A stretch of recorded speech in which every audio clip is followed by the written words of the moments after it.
Hey guys, let's get more news about Dallas, but first, don't forget to subscribe and leave your like. Derek Carr fined by NFL over TD celebration.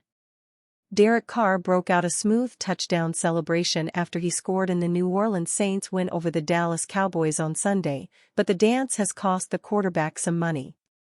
Carr was fined $14,000 by the NFL for his Michael Jackson-inspired touchdown celebration, Mike Florio of Pro Football Talk reports. Carr went 11-for-16 for 243 yards, 2 touchdowns, and an interception in the Saints' surprising 44-19 blowout of the Cowboys at AT&T Stadium in Dallas, Texas. Carr also scored on a 1-yard touchdown run late in the first half to put New Orleans up 34-13, and he celebrated with a dance move that included a crotch grab. One can see the video here. The NFL has a history of fining players who incorporate crotch grabs into their celebrations, so Carr probably would not have had to pay if he left that part out. The veteran said after the game that he is proud of his dancing ability, however, so maybe the $14,000 was worth it to him. New Orleans has been one of the most surprising teams in the NFL this season. Its dominant performance against the Cowboys came after it trounced the Carolina Panthers 47-10 in Week 1. The Saints have now had 15 offensive possessions through 2 games, and they have come away with points on all of them. Carr rarely scores rushing touchdowns, but it will be interesting to see if he tones it down the next time he gets into the end zone. The Saints will face the NFC South rival Atlanta Falcons on the road in Week 3. A debacle. Emmett rips Cowboys. For the second consecutive home game, the Dallas Cowboys were on the losing end of a game that was over by halftime. In the wild card round of the playoffs last season, the Green Bay Packers embarrassed the favored home team at AT&T Stadium. And in the return to the building last Sunday? In their home opener against the New Orleans Saints last week, they gave up 5 first-half touchdowns would go on to lose 44-19. On Thursday, Pro Football Hall of Famer and the league's all-time leading rusher Emmitt Smith joined the Up and Adams show, and to say that he was less than enthused by the loss is an understatement. Last week was just a debacle. It just was a debacle, Smith said. We didn't rise up like we should have, and maybe we don't have that talented of a football team to rise up and do what people expect. We do have a few injuries here and there, but bottom line is next man up. Emmitt Smith was a central part of any of the best teams ever assembled. The Cowboys were certainly the team of the 90s, and they had a resilience about them that he doesn't see in this current iteration of the team. Adams asked Smith if he felt that the Cowboys are a potential playoff team. His answer was as candid as it gets. Not the way they looked last week, he said. The Cowboys host a Baltimore Ravens team that is 0-2 and are looking for a potential breakout game this Sunday. The Ravens pound the rock well. The Cowboys' run defense is horrible. If the Cowboys lose another game at home and fall to 1-2 on the season, things could get really tense and Big D kickoff is scheduled for 3:25 p.m. Central Time on Fox.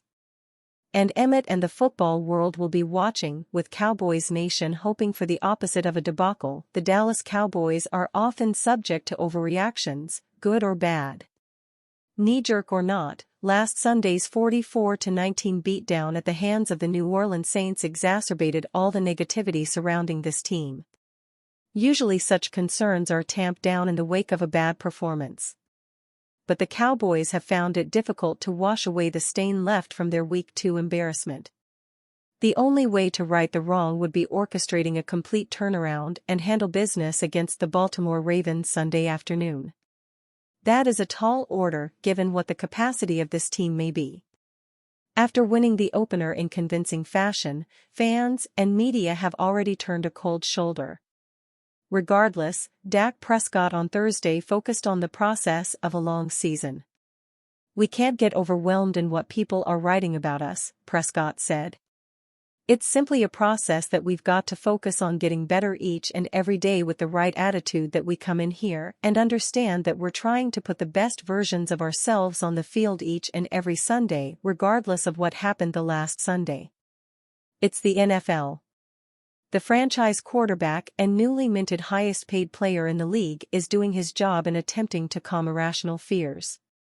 He is, after all, the captain steadying the crew. Hidden in the guise of a sunny day in Frisco are the storm clouds descending upon AT&T Stadium, ready to release a torrential downpour in the case of another Cowboys slip-up.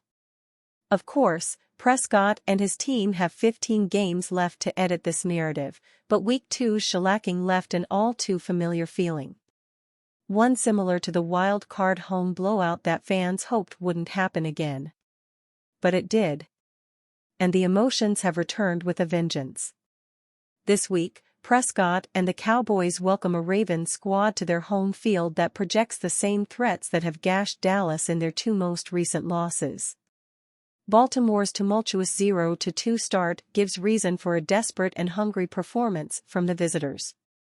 That calls for the best versions of this Cowboys group without an exception. People won't understand. Does TV's Tom Brady have to dumb down for Cowboys fans? In his new role as the top game analyst at Fox Sports, Tom Brady is getting his early season fill of the Dallas Cowboys. But among the things he's claimed to have learned in his rookie season is to not give his audience their fill of X's and O's, with a gentle suggestion that he's having to dumb it down for his TV audience. No, the legendary GOAT didn't say those three words. But well, judge for yourself.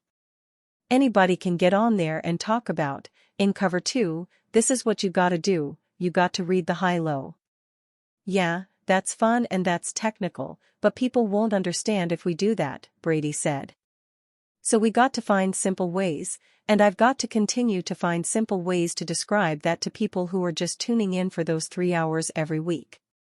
So Tom's greatest challenge, as he discussed on his SiriusXM podcast, Let's Go, with Jim Gray and former head coach Bill Belichick, is that we can't handle the truth? There is an argument to be made to the contrary, that there is an enormous mountain of dumb in NFL TV coverage as it is, and that may be a way to help the audience be smarter about understanding, is to communicate it. Teach it. And who better than this 7-time Super Bowl winning QB and future Hall of Famer to do that? As Brady learns his craft and learns the Cowboys, as this is week 3 he's in town again for Ravens at Dallas, meaning all 3 of his games have featured America's team, he is also learning the art of the soundbite. It's a challenge for sure, he said. I definitely feel like a rookie out there. There have been mixed reviews of Brady's navigation of the TV world. Is he not excited enough? Not smooth enough? And now too dumbed down? He will be judged again as he's on the call for the 3rd Cowboys game of the season as they host the Ravens in the national game Sunday afternoon slot on Fox. And in our judgment?